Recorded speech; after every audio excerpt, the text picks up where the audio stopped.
when I went to the Lutheran school. When my mom said she was going to send me there, I'm thinking I'm going to Dr. Martin Luther King School. You thought you were going to an all-black school? I was stoked. I was so stoked. Oh my God, like, Rachel, that's so funny. He has a dream. I have a dream. Yeah. Like, and then I show up. I'm going to learn how to braid hair. I show up. Family brings joy. It's childhood destroyed. Hey, it's Tammy's boy. Tammy's boy. Tammy's boy. Hey, it's Tammy's boy. Tammy's Boy Podcast is intended for entertainment purposes only. Jon Carden is not a licensed therapist. He is just a friend. Welcome on in, everybody. This is Tammy's Boy, and I'm your host, Jon Carden. And I watched my mama fight a grown man at a Brooks and Dunn concert. This is the podcast where we converse with comedians and other people about generational trauma, childhood, and everything that was good and bad growing up with your parents. We have my talented producer, Colt Garrett. John, thank you for that beautiful intro. How are we doing, Tammy's kids? We've got a great episode for you today. The full video is going to be available on YouTube and Spotify. Please make sure you go like, comment, and subscribe. It helps us out so much. It allows us to keep telling these stories, and it'll help us make them bigger and better. And if you really do like what we do, then think about subscribing to our Patreon, where you'll get all sorts of behind-the-scenes content, bonus episodes, and a whole new show called Who's Your Tammy? And that's where you can write into the show or call in and tell us about your parents and your families, and we will read it on the air, and John and a guest will break it down for you. We can't do the show without you guys, but that's enough out of me. John, why don't you tell the people who we got on the couch today? Today, Tammy's boys and girls, we have one of my best friends, somebody that I love dearly. She's been on Jackass. She's a regular comedy mothership. Rachel Wolfson, everybody. Thank you for having me. That was such a sweet intro. Yeah, I try. I try to be sweet and genuine. No, you're great, and we've been friends for a while now. Yeah. Yeah, it's been fun. How have you liked Austin since you moved here? It's growing on me. I've been here, I think this is my second or third summer. I think it's my third. And I'm just I feel like after being here for over a year, I'm just starting to like discover the things that I really like about it. Yeah, it takes a minute. Yeah, and I've been going on a lot of walks by the lake. Okay. Yeah. I think some things are overhyped.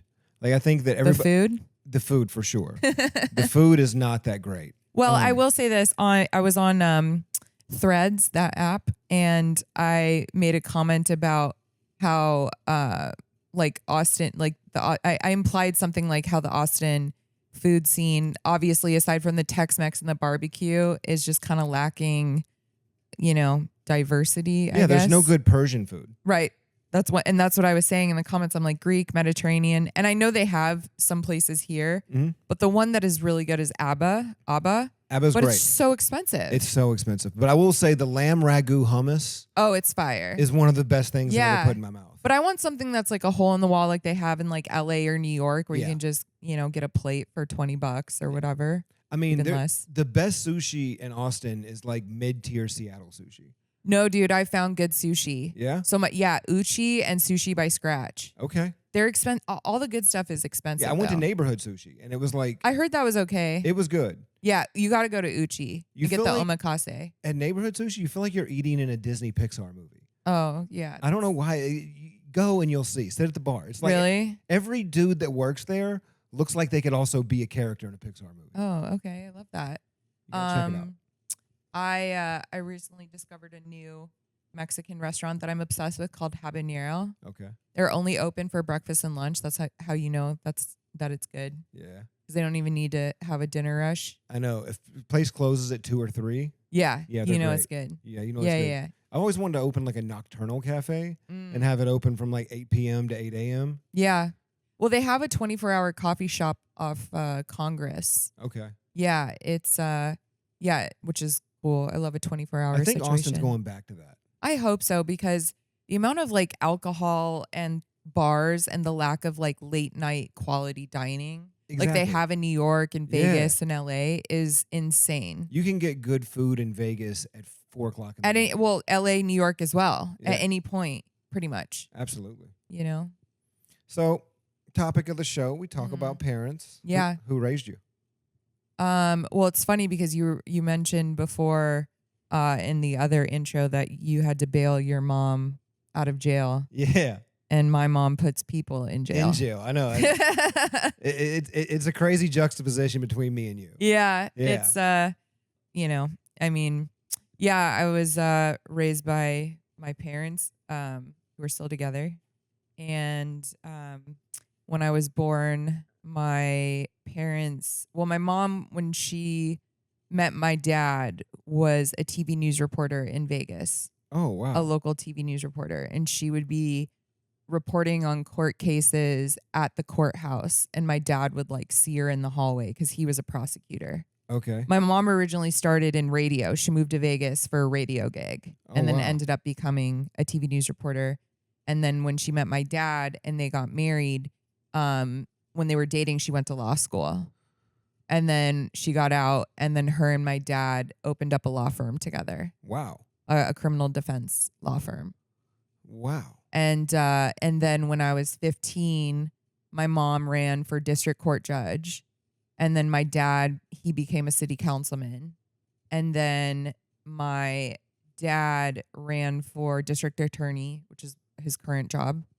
And my mom is now a private mediator. And her most famous court case was the O.J. Simpson memorabilia The one he did robbery like 10 case. years for. Yeah. Wow. Yeah. So your parents were the man. The man, Like the government. Let's say the man's keeping me down. Like your parents were literally the man. You know, that's Well, I mean, if you think, I mean, they were defending criminals, like, or people accused of crimes at one point, and then they kind of switched to the other side, okay. if in a way. Yeah. No, I get it. If you start defending criminals, eventually, you know, you got to turn. Yeah. You can't do that forever. It'll eat Mhm. at your conscience because there's a lot of people that did it.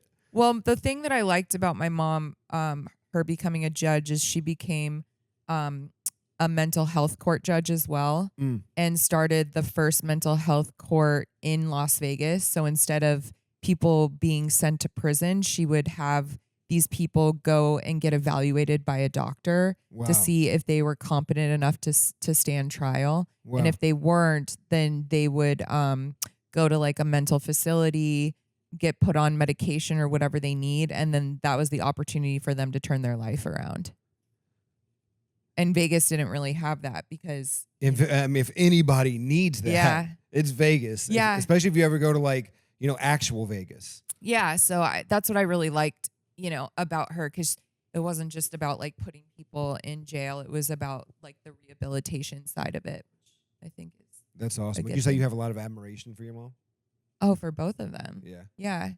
Yeah, they're just like really hardworking people, and I like that they created something together, but they also were like independent, you know, from each other. They had their own independent careers. Yeah. Yeah. What's your first memory of them? My first memory of them, I mean, geez, like, I don't even like, I can't even pinpoint my first memory. My parents would film these holiday commercials every year for their law firm. And I remember, this is before my sister was born, that I was in like an office and we were recording a holiday commercial, and my dad was like holding me. And I also remember the day that they told me I would be having a little sister. Yeah. Yeah, that was the day my life was over. The life that I knew, you know, Yeah, the it full changes. attention. Yeah. It changes. Mm-hmm. I've got a little brother too, Yeah. and it changes things. Yeah. Come in and like ruin the vibe. Yeah. Are you close with your sister? Yeah, we're close. We're like 5 years apart. She's a judge as well. So your sister followed right in your parents' Yeah. footsteps. Yeah. And you went polar opposite. Mm-hmm. Well, in a way, what we do is very similar. It's both like public speaking Okay, yeah. gigs in a way. Was there a lot of like pressure from your parents growing up? Oh yeah, there's so much pressure. Because if you got two parents that are overachieving, Yeah. you know, like they did, and like, Mhm. I mean, just constantly, you know, doing more, and it seems like they had dreams and they Yeah. went after it. They're super hardworking. Yeah, I felt the pressure, but I also like struggled with like a lot of mental illness, and I was diagnosed with ADHD when I was 5, and that's when I started taking like Ritalin. So I struggled a lot growing up with like my mental health and school and all those things. So yeah. Do you think the Ritalin helped or hurt you? I mean, I don't even know because I do remember having like a lot of, I was very skinny growing up because it affected my appetite. Yeah. So I remember people always commenting about my weight, even as a little kid. Like they were just You like, need to you need eat to eat more." more. Yeah. And Yeah. I would just eat like cereal once a day, or my cereal was like a main staple. Yeah. Millennial generation. And then when I was diagnosed with bipolar when I was 12 and I was put on lithium.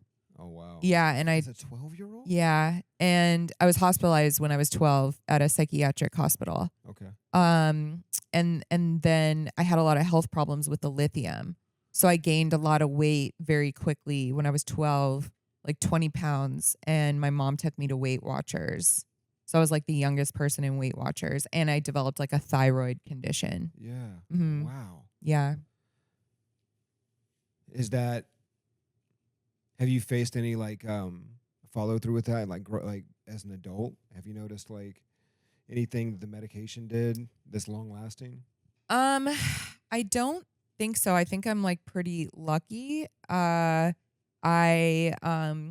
ended up when I got older, when I was in college, I ended up actually getting diagnosed with borderline personality disorder.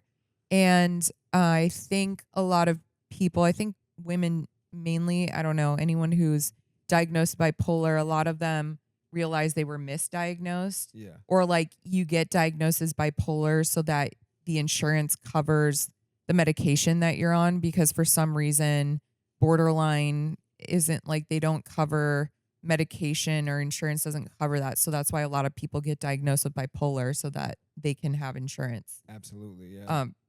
So I know I've recently read a lot about that, like other people have had that experience. So When you were going through this stuff growing up, which parent was like easiest for you to confide in? You know, was it like when you were having these issues and apparently you were getting diagnosed, you were seeing a therapist? I mean, neither were like, I would say my mom took the like lead on all of that, but neither of them were particularly easy to confide in. Like I had a therapist, and I think that, I mean, obviously my parents did the best that they could, and they got me like, I'm very lucky that I got the help, or that they tried to get me the help, because it's so expensive. And that's a privilege. Like, you know, the fact that I struggled with my mental health and they were able to like try and get me help, even though it's like a process. Even if you have the money and are able to afford mental health help, you're still a guinea pig you're still a guinea pig, because you have to trial and error. You don't get the medications the right way. Oh, A lot of absolutely. times you have medical complications, and it can get really discouraging for someone who is struggling with their mental health, because it's like you feel like, oh, you're never going to figure it out. And that's something that I felt up until recently when I got on the right medication. Yeah. So, Because there's a lot of people in the back of Creek that didn't get the help. totally. I mean, in comedy in general, which is why, you know, we have a lot of mental health problems in comedy. But overall, I think, you know, the world is struggling with their mental health. But I think for me, that was also something difficult. Was my parents were there to support me financially through my mental health struggles, but emotionally, they just weren't equipped to deal with the things that I was dealing with. Are they more logical thinkers? Yeah, they're like, you know, as they've gotten older, like we have a very good relationship now, because they've softened up. Yeah, that change happens with parents. Absolutely. Yeah, but when I was younger, I just had a lot of anger towards them, because I felt that I wasn't getting the support that I needed from them emotionally. Because it's just like, you deal with so much stuff when you're a young kid, and I had to leave the classroom to go take my meds, and I didn't really know a lot of kids who were like going through that. So I always felt like the weird one. And then on top of it, there's like a stigma, and a feeling that you get like, oh, you're fucked up, that like you're bad, you have a lot of problems. Like, you get blamed a lot, or Yeah. you just feel that you're not good enough, or that you're bad. So, What's the best memory that you have of your parents? the best memory. I mean, I think, my parents, they would take us on like family vacations and stuff. So anytime we get to do that is like a really great memory. Also, are you talking when I was a kid or just in general? Just in general. Oh, probably my favorite memory is like having my parents walk the red carpet for Jackass, Yeah. That had to and be watching cool. my dad watch the movie. And at the end, he's like, it kept my attention the whole time, That's awesome. And there's a lot of like, Just that validation. there's a lot of like, it's heavy. It's heavy on the dick. Yeah. There's a lot of dicks in Jackass Forever. Yeah. And yeah, so he said it kept his attention the whole time. He didn't fall asleep, and yeah. That's good review. Mhm. I mean, Yeah. he didn't say he loved that his attention was kept. Yeah, no, he's entertained, I think. Just seeing them be so proud of me, because, I felt like I just disappointed them so much growing up, and I kind of got used to like disappointing them, and lived in this like almost like accepted that this is just what it is. Yeah. So when I started comedy, because like I went to college, I have a master's degree. And then when I graduated college, it was during like the housing crash market. What is your master's in? Communication marketing. I never knew that. Mm-hmm. And when I graduated from college, I remember it was just very difficult for our generation to get a job. Yeah. Even though we did all the right things, like since the housing market crash, a lot of people were losing their homes, losing their jobs. And so the workforce became very competitive. Yeah. Everybody was like, looking for experience. Right. And so exactly like, there wasn't a lot of places that were hiring. And I remember my mom not understanding that. She like didn't understand how I went to college and it was difficult to find a job. And that put a lot of pressure on me, because I was like, I did everything right. I don't know like what's happening. Because that wasn't her reality. Her reality was one that, you go to college, you do this thing, these things happen. And so I ended up interning at a radio station, just like my mom. Oh, that's crazy. Yeah, but at that time, it's like radio as a medium was kind of dying, because like there was they were having like internet radio coming out Sirius and things XM. like that. Yeah, exactly. So it just kind of felt like, I don't know, it just felt like this is a dying industry that I'm trying to get experience in. So you've got a master's degree in communication and you're interning at a radio station. You're talking about overqualified as a mofo. Well, the reason why I ended up getting a master's was so for the fact that I could get an internship, because they won't give you an internship unless like you're getting college credit for it. Because I think other than that, you can't just intern. You have to like get paid. Yeah. So I ended up getting the master's just simply so I could get an internship. Also, I was living in South Florida, which is a big retirement community, and a lot of people, there's not many opportunity for work unless it's the restaurant industry, which I have worked in my whole life. Yeah. Ever since I was 15, I worked in hospitality. So there's a lot of old people in Florida. Yeah. A lot. Which explains radio, because yeah, they still play the chubby checker. I just want to dance with you, Carl. Yeah. So, that's I always at that point was just trying to make my parents happy, because I really just craved them being proud of me, and I never felt like they were ever proud of me up until I started comedy. And initially they weren't. It's not that they weren't supportive. They just were like, yeah. What are you going to do for work? You felt like you were going to disappoint them if you didn't achieve. Well, that, but also like there was the whole thing that my mom, she'd be like, you need to get a job that has good health insurance so you can pay for your medication. So that was like, I always had this anxiety, that I was like, oh, I don't know if I'm going to be able to get a job that'll pay for like my mental health medication. And so like, it was just like a very added anxiety. Yeah. It was just like just a bad feeling that I always had, like, oh, I'm just going to end up homeless on the streets because I'm not going to be able to afford my medication because no job paid enough to have insurance, Yeah. you know? Yeah. And even if like if I got insurance through my work, I'm still not making enough to pay rent, you know?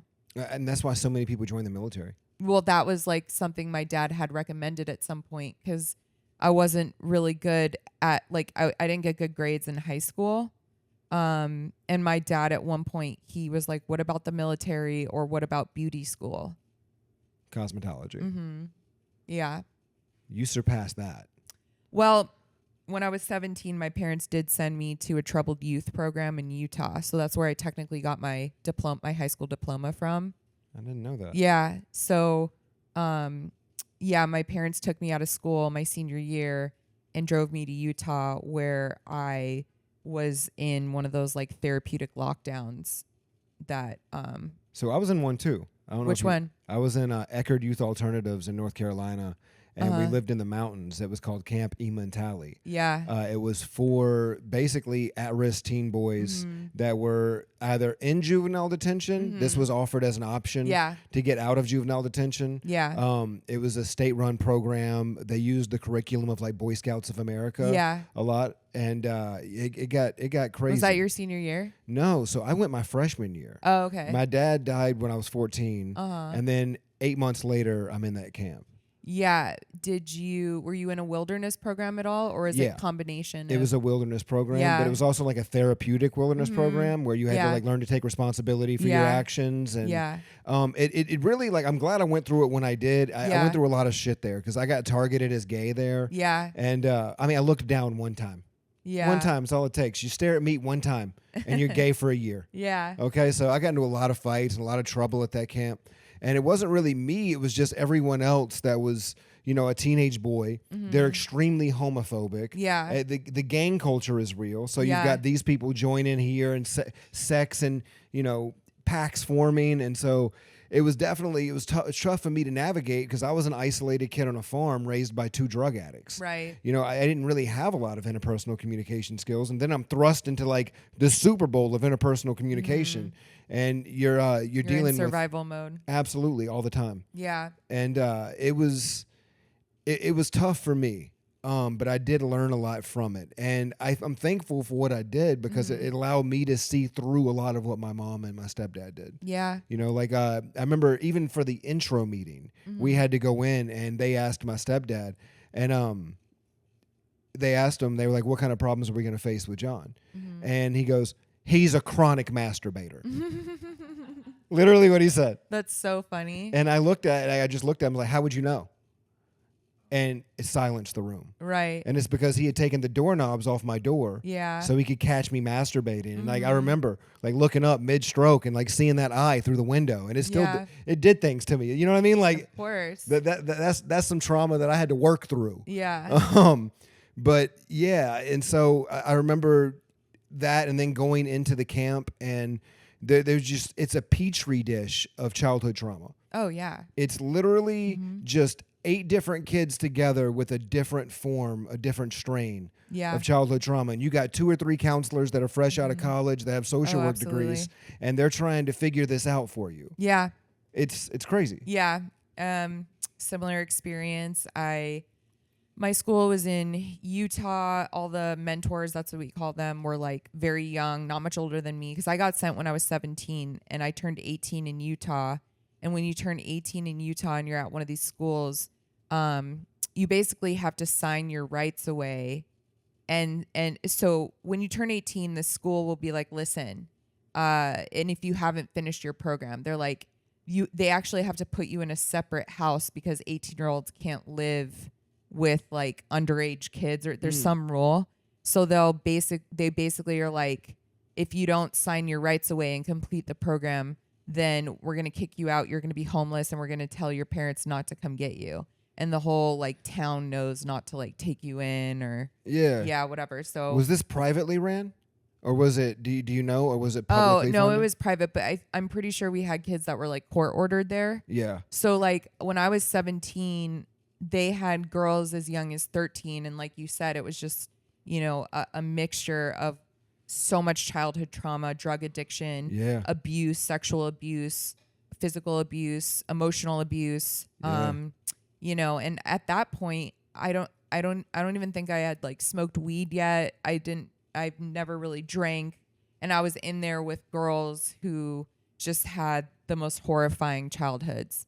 And did you commit any crimes? Like was there anything judicial? Like, did you go to court or anything? No, I just think that my parents were worried I was going down a path and they couldn't deal with me. And I just had a lot of like emotional problems. And I think that they had known people who went to these type of schools or whatever. And that was like, at that point, they had decided that this would be the best option for me. I was sneaking out of the house. Yeah. You know, I didn't listen to them. I think, they were just concerned that it would end up, you know, it would end up that way. Yeah. So, let's like get it out of the way. Yeah, it was like a preventative thing for them. And it was, you know, really intense. I didn't know what I was getting myself into. And I remember crying myself to sleep for the first 4 months I was there because it's literally such a shock. And I had never gone through anything like that. Yeah. And, you know, it is similar to prison in that, I mean, we had bars on the windows. They take your shoes when you first get there. You have to earn shoes and there's levels. So you have to like, you know, participate in the program in order to like get through it. And I just remember you also don't get phone calls until like 3 months in. You're allowed to write letters, but they read everything incoming and outgoing. So everything is very controlled. And, you know, they prepare your parents by saying they're going to want to leave. They're going to say all these things, but you have to let them stick to the program. Mm-hmm. So in a way, like the parents are also manipulated. And I just remember like feeling so alone. Yeah. I remember feeling alone when I was in the camp too. Yeah. And that no one's coming to save you. And you just kind of have to like, not fake it to make it, but just, do what you have to do to survive. Yeah. And I remember like, you know, the program, it's like you go through the program, it's a level system, and then they have consequences if you do anything wrong. That's what it would be called, as consequences. And I remember one of the first things that happened was, it was a co-ed school. And the boys lived downstairs, the girls lived upstairs, but the girls would go downstairs for school. So we'd have to walk by the boys' area. And they didn't like that. Like, we weren't allowed to look at them. We can't, like, talk to them. We have to ignore them. Can't pass notes, like, all that. And so they decided that was too much of a distraction. So we had to go off campus to a school, like, 10 minutes away that had been abandoned. So at this point, we went there and we had to clean up the school. A lot of the program is cleaning. Yeah. Cleaning and exercise and therapy. And I remember we were cleaning out the schoolhouse and a couple of the girls had found needles and things like that because it was a science room. Yeah. And they took them back to the school and ended up piercing themselves, a couple of them. And I was in the bathroom when they were doing this, but I didn't, you know, pierce or anything. And I remember just being like, I'm not going to say anything because I'm not a narc. Yeah. But they found out because like a part of the program, people will narc on you to get you in trouble. So it makes you look better. Yeah. And that was for us too. Yeah. So then they called us all, like 30 of us, into the office and we had to like show our belly button, our tongue, that we didn't pierce ourselves, but everyone got, you know, a bunch of consequences right off the bat for not telling. So did they take your shoes? My shoes were already taken. Okay. I think you get your shoes taken for the first 2 weeks. Okay. Because they think you're going to run. So that's right when you were there. Well, yeah, when I got there, you're not allowed shoes and you're not allowed to go outside. You have to earn that as a privilege. So you're just inside all day for weeks, maybe even like a month or even more, depending on, you know, if you're adjusting or whatnot. And that's the other thing too, is like at one point you just kind of want to stick to yourself. You know, you don't want to talk to anyone, but that's not doing your program. Yeah. They want you to interact with the girls, but these girls we're all so messed up. Yeah. That it's like, you know, you don't trust anyone. And me coming from the place that I came from, I had this radical need of acceptance. Yeah. I needed it. You know what I mean? And without it, I felt like I couldn't breathe. Yeah. And in that camp, I had to learn to live without it. Mm-hmm. I had to learn to live with the fact that people weren't always going to accept me. Yeah. And I had to learn to live with the fact that, some people are just jaded, biased monsters. And there's nothing that you can really do to change that. Yeah. They have to be willing to change it on their own. And I saw that through so many people coming into the camp. The weird thing for me is when people would run away. Yeah. Because people would run away at ours. And it's just like 1 minute, you're laying next to Ricardo for the 3 months, and then the next minute, Ricardo's just gone. Yeah. And you're like, they don't tell you what happened to him. You don't know if he lives, if he dies. You have no idea. He's just gone. Yeah, we had that happen too. So my school is ran by all Mormons. So like in a way, I assumed. Yeah, it was. So we had a girl escape when we would drive to the school 10 minutes away. We would be in these vans, and she escaped out the back of the van. Ended up, I think, like having a trucker drive her to Vegas, and she was gone for like days. And we didn't know anything that happened. We just knew she was gone, and they ended up bringing her back. She made it all the way to Vegas. I think, she, I think she might have gotten some like drugs or whatever. I don't remember. But then she ended up escaping again, and we never saw her again until I was in LA, and I was working for a company, Levity, that does all that works with comedians. I was doing social media for them before I got into comedy. Okay. And so one of my jobs at this company was I was managing Jeff Dunham's website. So anytime you would get dates, I would have to upload them to his website. And at one point, www.puppetgod.com. at one point, I am having to email his agency, and I get an email from this girl. I won't say the name, but I was like, I only know one person by this name. And I go on Facebook and I look it up, and lo and behold, it's that girl who escaped from lockdown. Yeah. Turned it around. Her life is turned around. She's one of the most successful people from that school, because a lot of people don't do anything with themselves and have tragic stories. But she ended up getting a good job in entertainment. Now she works in music now, and she's just a boss ass bitch. Like, I love her.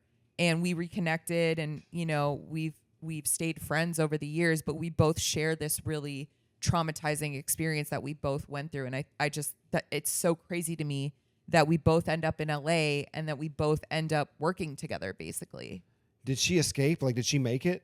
Yeah. Oh, wow. She escaped. I do you know the story behind that at all? Like how, like what she did after she jumped out of the van? Like, you know what I mean? I do, but I don't want to share it. That's fine. Because it's her story. It's her story, yeah. But I think she ended up still going through the school, these therapeutic, like she ended up going to more schools or whatever. And she was in a school, I think, even before she got there, a program, rather, their programs. Yeah. But I mean, a lot of the people I went to school with, because when you're at the school I went to, since it's through the Mormon lens, there's really no push to make anything of yourself as a woman. It's kind of just like, subservience. It's kind of just like, when you get out, you get married, you get a husband, you take care of that husband. Yeah. Right. There's no like college prep, going on. I mean, they kind of push that with the cleaning, right? Well, yeah. I mean, exactly. Like, I think but I did apply for colleges when I was in the school. Like that was always going to be my next path, was go to college. But a lot of the people I went to school with fell right back into drugs, mental health issues. I have friends that, a lot of them got pregnant. Yeah.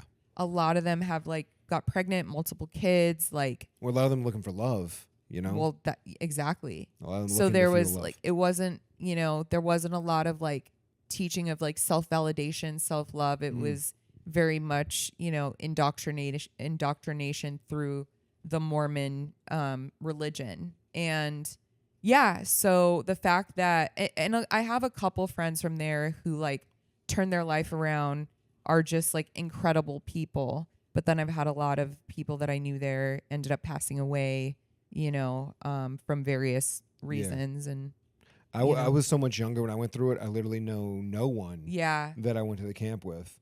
And I don't even remember some of we called them chiefs. I don't even remember some of their names. I remember one. I remember the main guy. And I think I even reached out to him in adulthood and was just like, hey, I might do a story on this one day. Yeah. Where it's like, just to let you know, it might come out. Because there was a lot of stuff that happened there. Yeah. That was very, very intense. Yeah. And I think my school, well, I don't know if you know, but Paris Hilton got sent to one of these schools. Are you She serious? got sent to one in the same town as me. Hers was wasn't that far from mine. And so she's kind of leading the cause to kind of get a lot of these schools shut down because as she should. Because a lot of them are just there's lawsuits against mine. I think mine got shut down but reopened as like a day program or something. Hers got shut down. A lot of abuse, a lot of violence, a lot of sexual abuse happens at these schools. So yeah, she has that's her cause right now is getting a lot of these schools held accountable for the even more damage that they cause to these kids. Yeah. Those schools there's documentaries on them now. Yeah. And there's more people speaking out about them. Mm-hmm. There was one documentary I watched where it was unbelievable. Well, it's funny because I started to write a draft pitch doc for one, and I had a I forget what it's called, like an attached. I was working with a production company, and I called it, the working title was The Program. Yeah. And then like a year or two later, a Netflix documentary came out called The Program. And I was like, yeah, I got discouraged. I never watched it. It's too triggering for me. So I think it's called an attachment agreement, but I still haven't done anything with it. It's just sitting there. And I think like the right time it'll, I'll turn it into something or write a book or I don't know. It's such an interesting thing that not a lot of the population knows about, like the nuances and the little things about wilderness camps and child camps. Yeah. Well, everyone seems to know someone or it's happened to them or a family member. But a lot of people, most people I've talked to are aware of these schools, but they just don't know quite exactly what's happened at these schools. And, so. Well, me and my brother both ended up in wilderness camps. Mm-hmm. And we had to list ourselves as status offenders. So we weren't juvenile delinquents because we didn't commit a crime. Right. So we had to basically, go with Tammy to the courthouse. Yeah. And she was like, if you don't sign this, you don't eat.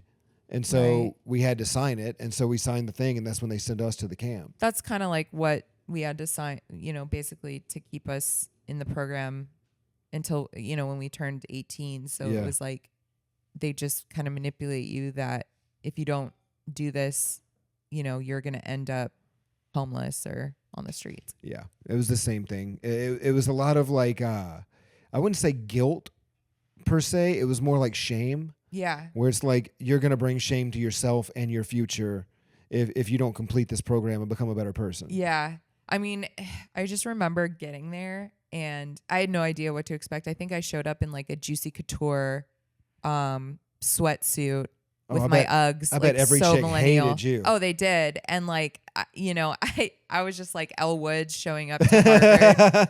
I was just like, yeah, I'm gonna do me. And that changed. Yeah, and no, I was completely put in my place. They give you uniforms and stuff. Mm-hmm. And yeah, I was just like, I thought it was gonna be fun, But I did have some good times there. We got to be in nature a lot. Mm-hmm. And I really did enjoy getting to know Utah from that perspective because Utah is such a beautiful place. But other than that, I mean, it was just a very interesting experience. So our kids would rebel. They would just riot. Mm-hmm. And it was, I can't remember what they were called, but kids would have to be restrained. So you've got grown men practicing their Brazilian jiu-jitsu on a bunch of teenagers regularly. Yeah, we had this thing called ISU. It's called an Intensive Supervision Unit.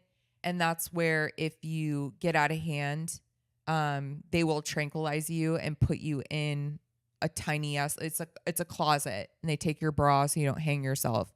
And then one of the mentors will sit outside 24 hours and monitor you basically. And so I ended up in ISU at one point because when I was there, that's the first time a doctor was like, I don't think you're bipolar.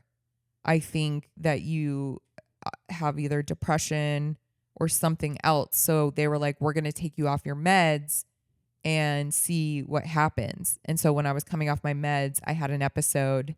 I was supposed to be working on math at school, but I was like, no, I want to work on English. And they took my like English book away and I freaked the fuck out. And so that's when they basically put me in ISU for a couple days. And it was real. It's such a mind fuck because it's literally a closet and you just lay down all day. You can't do anything. Damn. And they just like monitor you. Is that like one of your worst memories from that place? Is being in there? Yeah. I mean, just the whole experience was very like traumatizing. Yeah. I know I was like pissed at my parents while I was in there. I was definitely traumatized. And I think that, yeah, I had a lot of emotion about it because I just remember being like, I don't even think they know what's going on here and like who I'm surrounded by and how I'm just like, these kids have been through a lot.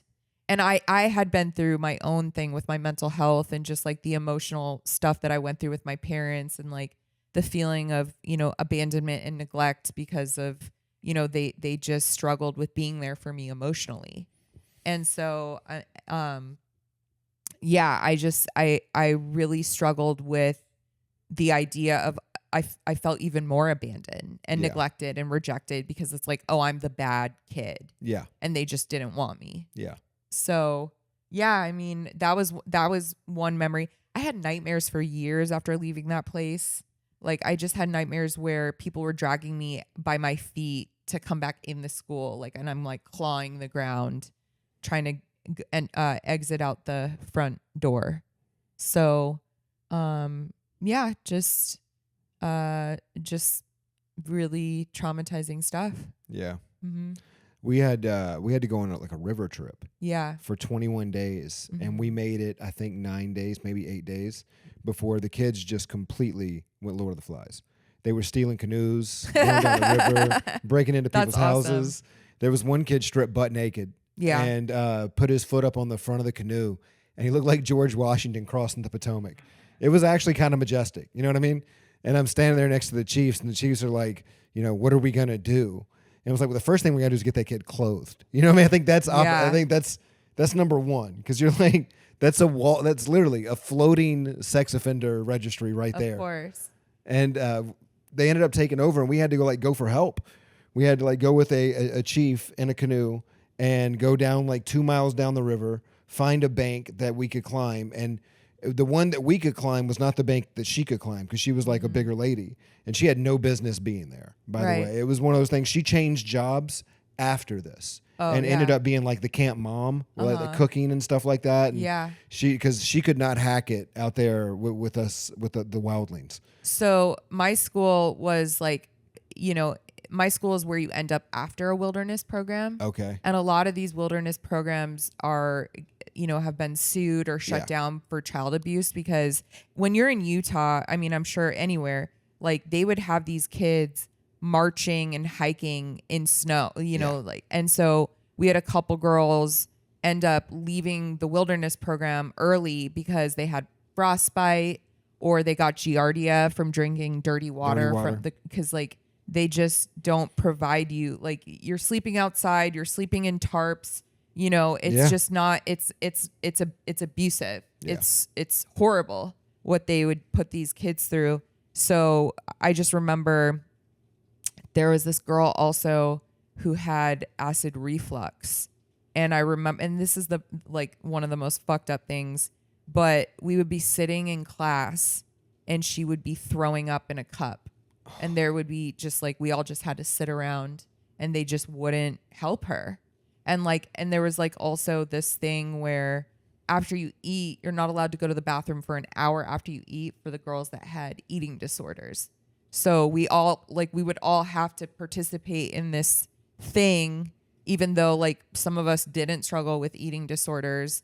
And just like, yeah, it was, the stuff. I'm like, can someone help her? I don't want to be sitting next, she's throwing up around us in a cup.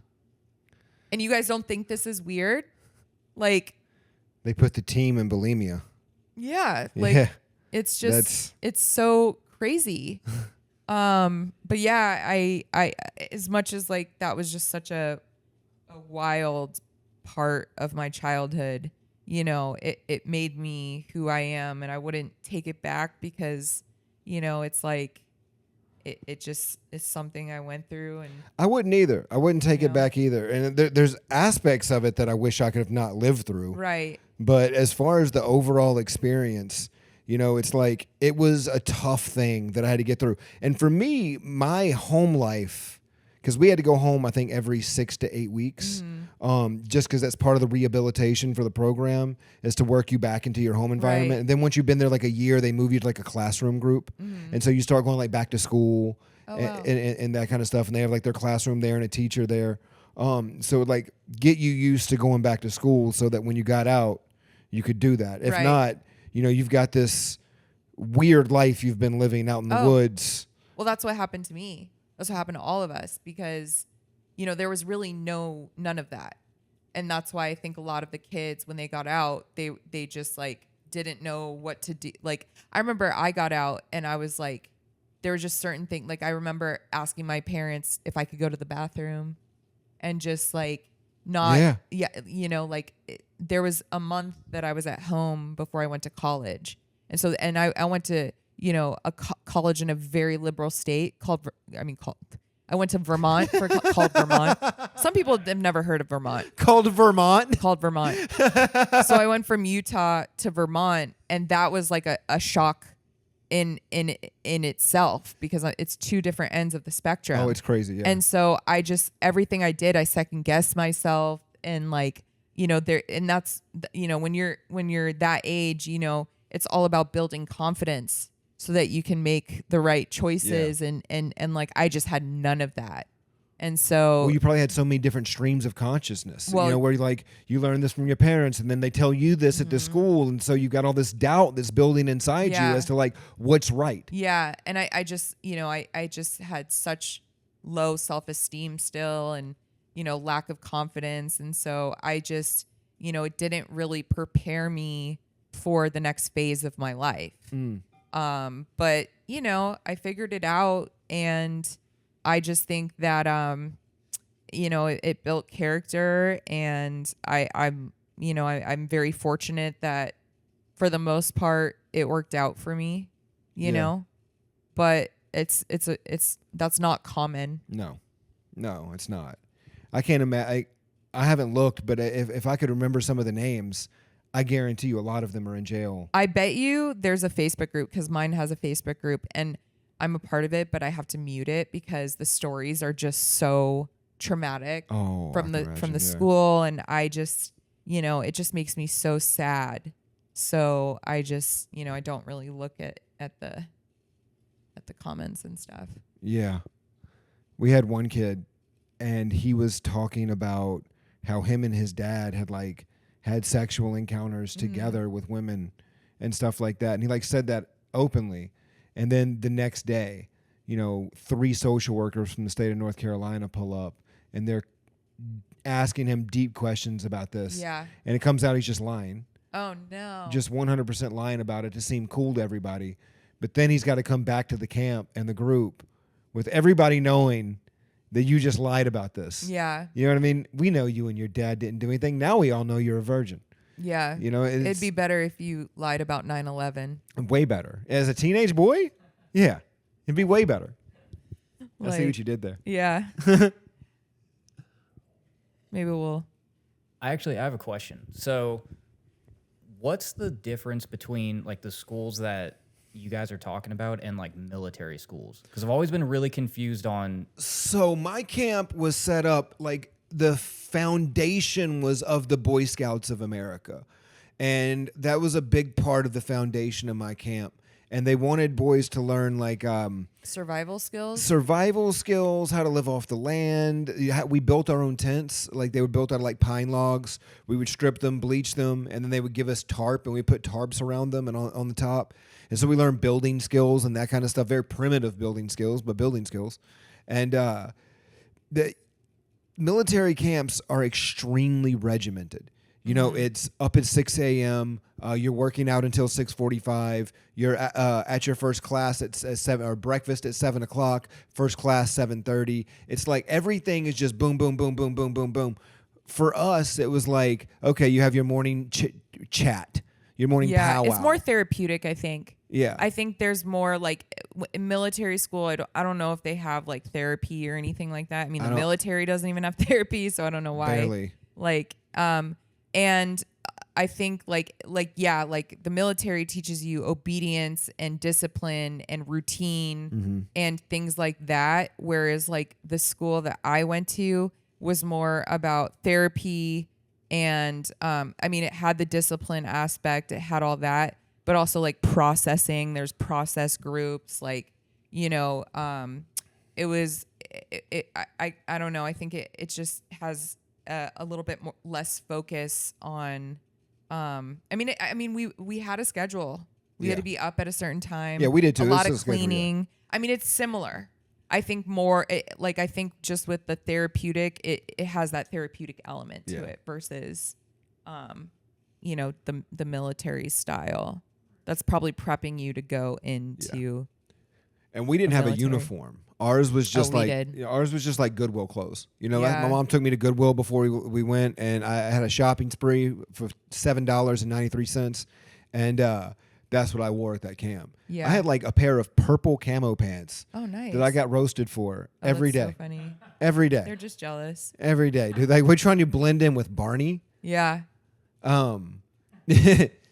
Yeah. That I mean, I don't know that many adults that have gone through a camp like There's that. a couple comedians that I know that have, and like I said, you know, it wasn't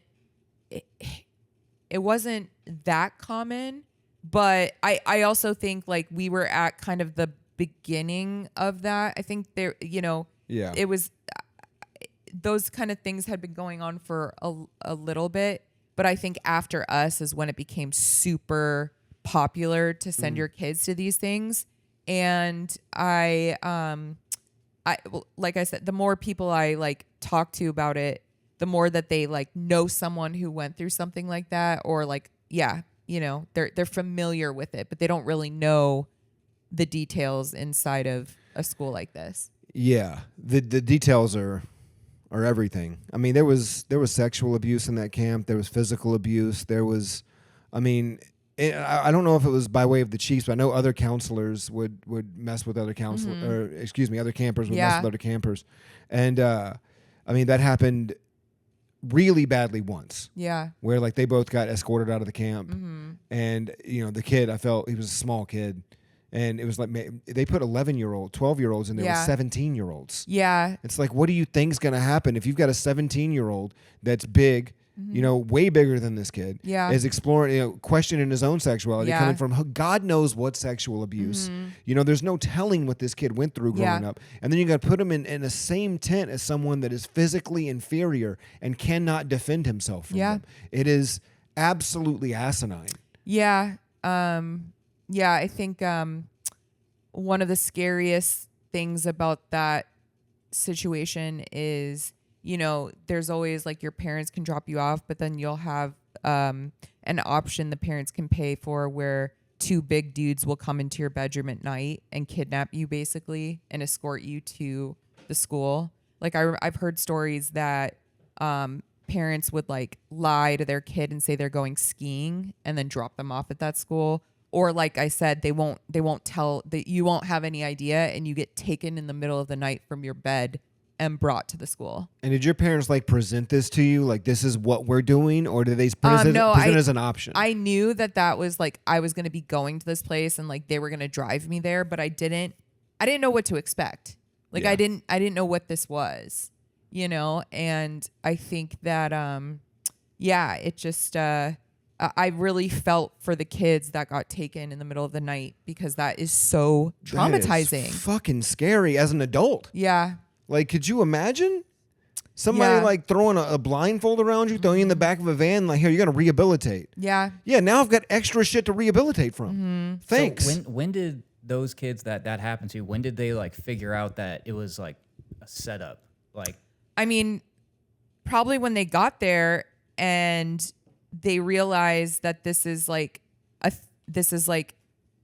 where their parents wanted them to be, and this is a therapeutic school, like a school for troubled. It's like a troubled youth program, and that's, I think, for, you know, it was shocking for me, and my parents dropped me off, and I knew I was going somewhere, so I can't even imagine processing that whole, you know, the surprise escort kidnapping approach.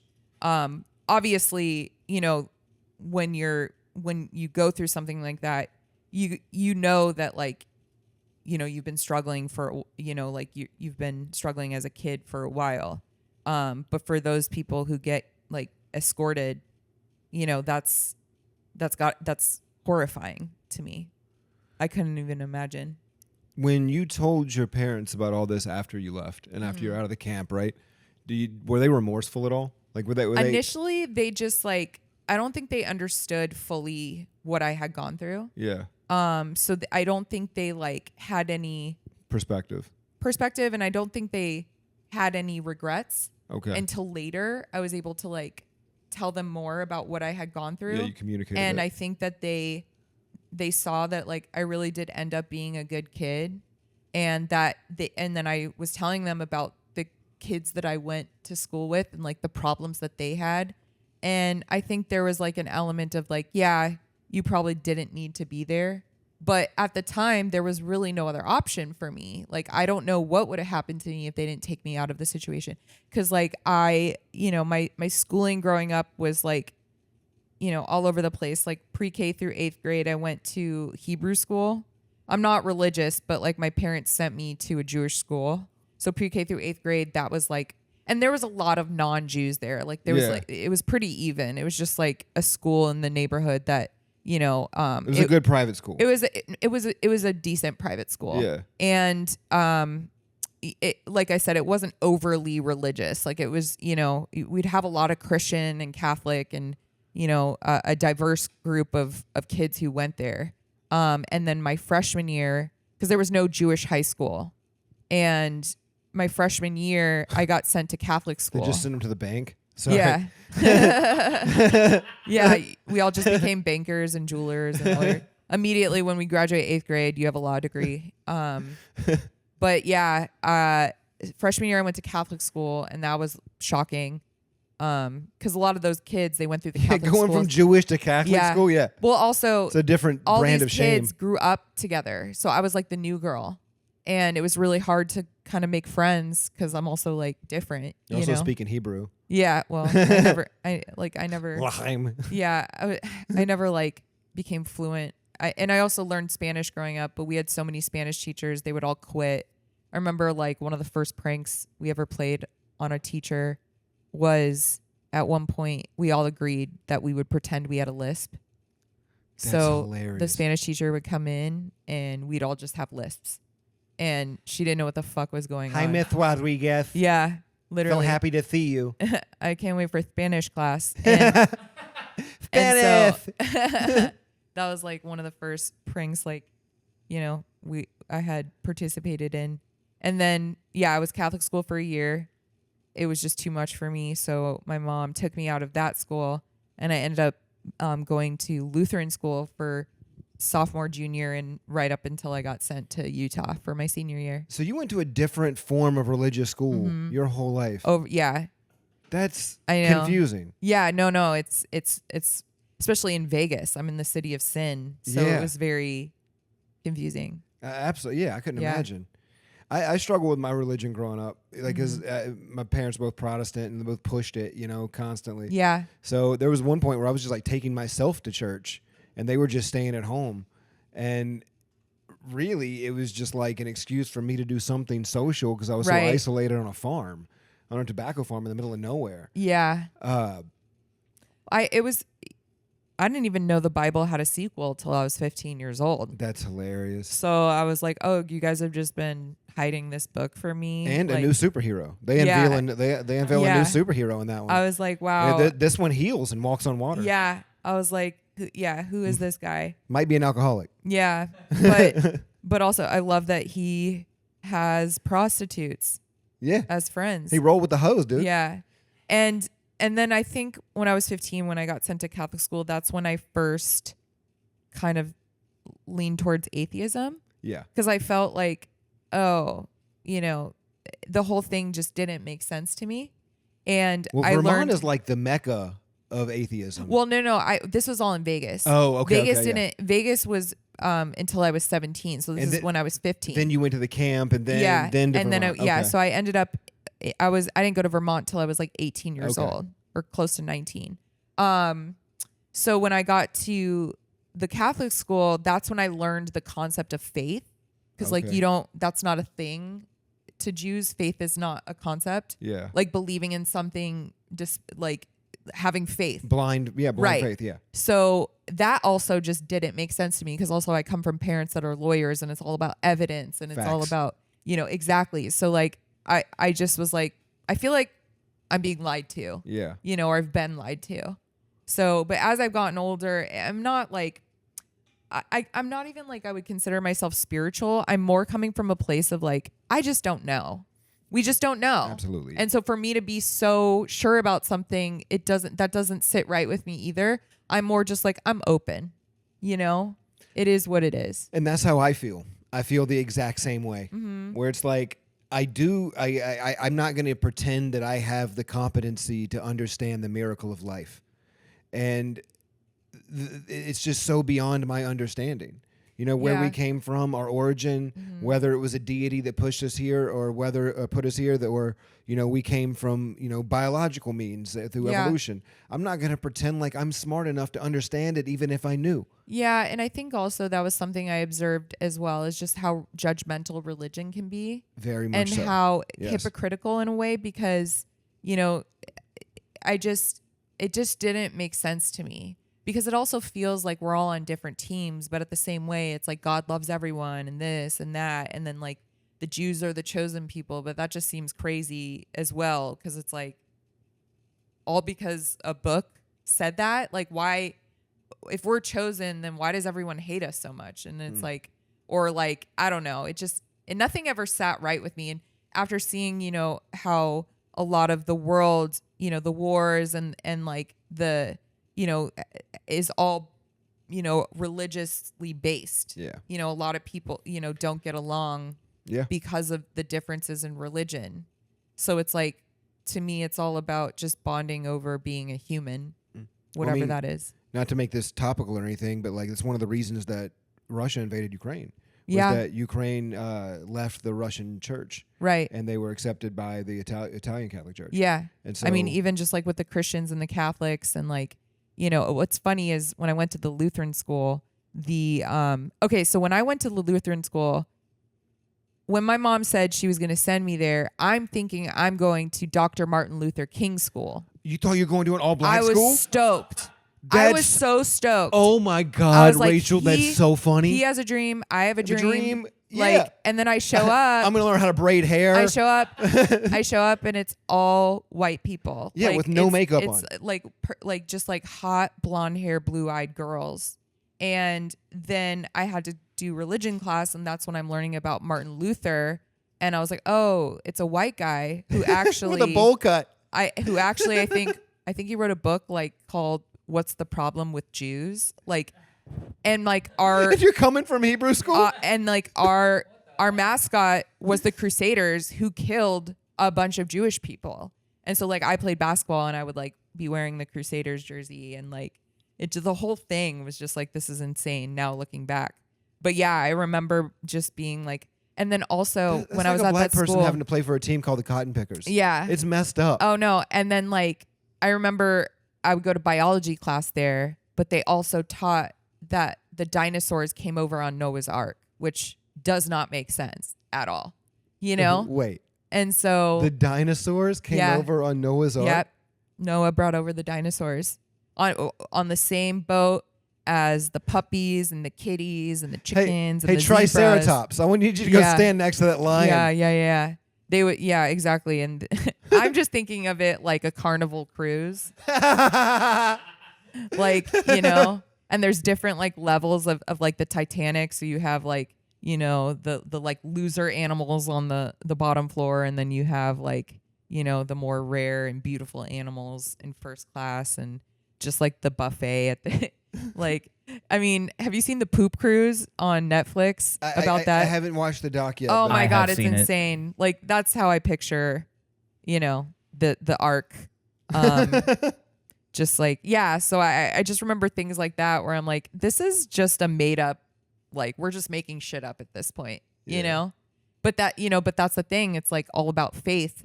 So whatever you're being told or taught, you just have to believe that that's the truth, So there's actually a couple Jewish kids that would go to that school, but it was always, you always just felt like, they felt like we were up to something. You know what I mean? So, yes, dinosaurs were included on Noah's Ark.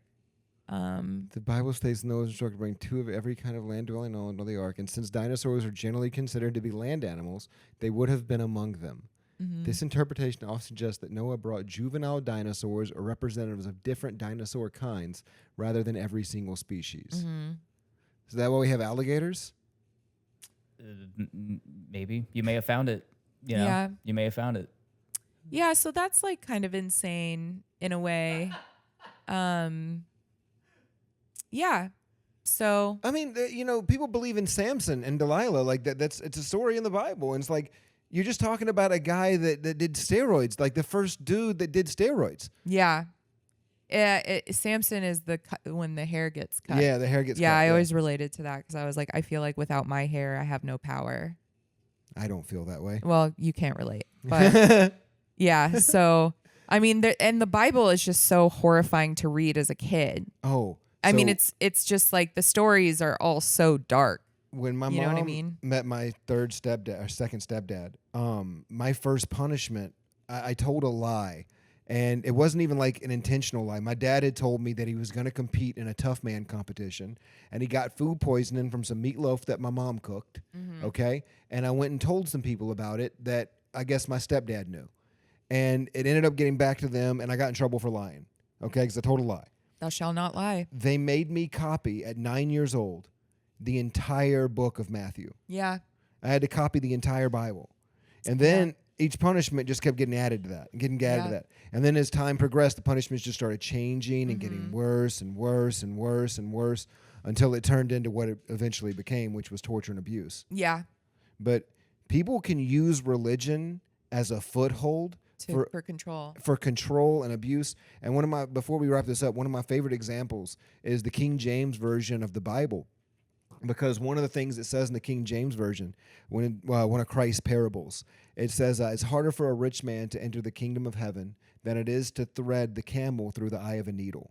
Mm. And the actual Hebrew interpretation of that is through the eye of Nadal.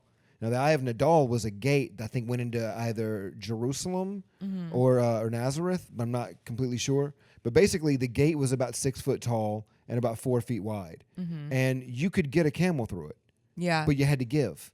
You had to be willing to, push and prod a little bit. Mm-hmm. But in order for the church to get more money, because the church was struggling at the time, they changed the parable to where it's harder for a rich man to enter the kingdom of heaven than it is to thread the camel through the eye of a needle, making it seem impossible to get into the kingdom of heaven if you don't give up all of your worldly means to the church. Yeah.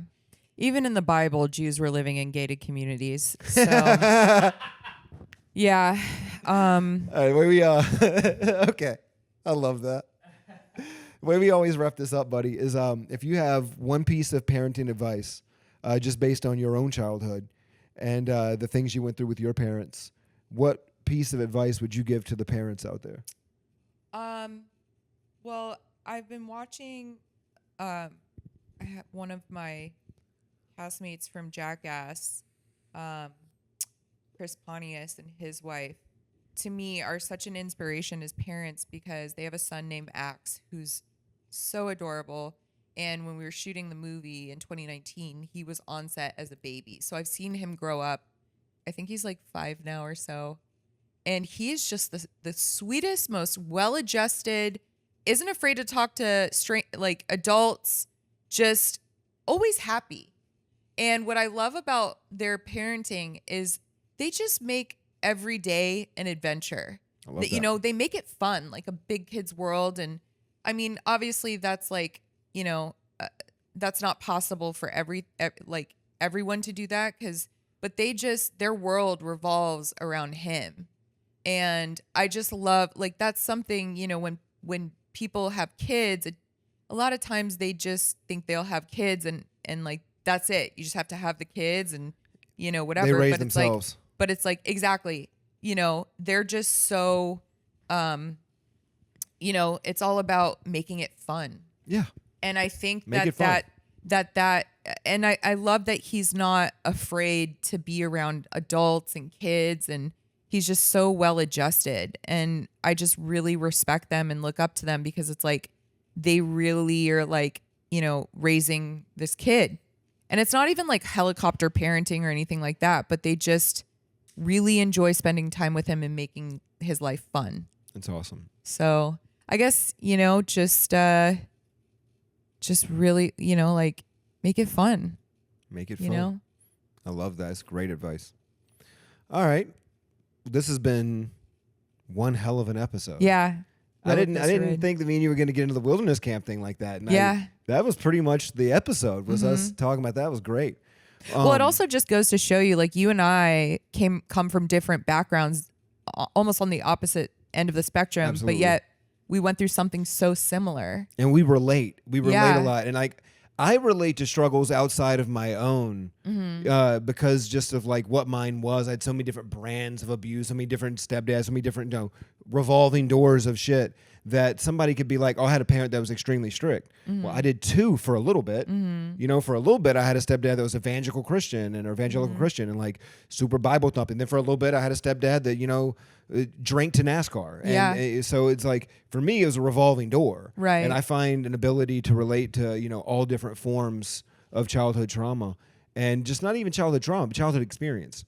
Yeah. I mean, it just goes to show you, like, you know, you could come from a different background than someone, but you can, you know, it doesn't matter because, you know, you guys could share experiences that, you know, despite where you come from, you know, we all go through similar shit as kids. Just you know? because the experiences are different doesn't mean the emotions are. Right. You know, we could both feel similar emotions going through completely different things. And I think that that's important. I think it's cool, like, that you talked about, you know, a lot of that stuff too. Because I know for me, I rarely talk about the camp. Rarely. It's something that you, like, how do you even talk about that with people? You know, it's something that, like, well, that's the thing. That's why I like talking about it with people who've gone through that, because it's such a unique experience that if you've gone through that, can you really empathize and sympathize with someone about it? Because it's like, as soon as you said where you went, I was like, I totally get it. I know exactly what you went through. You know, like, I know the feelings and the emotions and the trauma that you also went through going through something like that. And so, you know, we may be had like, you know, different come from different backgrounds, but the trauma that we shared is like similar. Yeah, you know, absolutely. That's awesome. Well, thank you so much for being on. Yeah, thank you for having me. This has been Tammy's Boy. Make sure you guys like, subscribe, and get over to the Patreon. That's going to be up. And if you want to submit to Who's Your Tammy, please submit to Who's Your Tammy. We'd love to hear your stories. This has been Tammy's Boy. I've been Jon Carden. Do you have anything coming up? I'm going to be in Alaska at some point in August, but just like follow me on social media, you know? Yeah. That's all. And her social media will be in the bio. You'll be able to check all that out. Thank you guys so much for tuning in. I've been Jon Carden. This has been Tammy's Boy. Each family brings joy. It's a childhood destroyed. destroy. Hey, it's Tammy's boy. Did your mama lie? Did your daddy make you cry?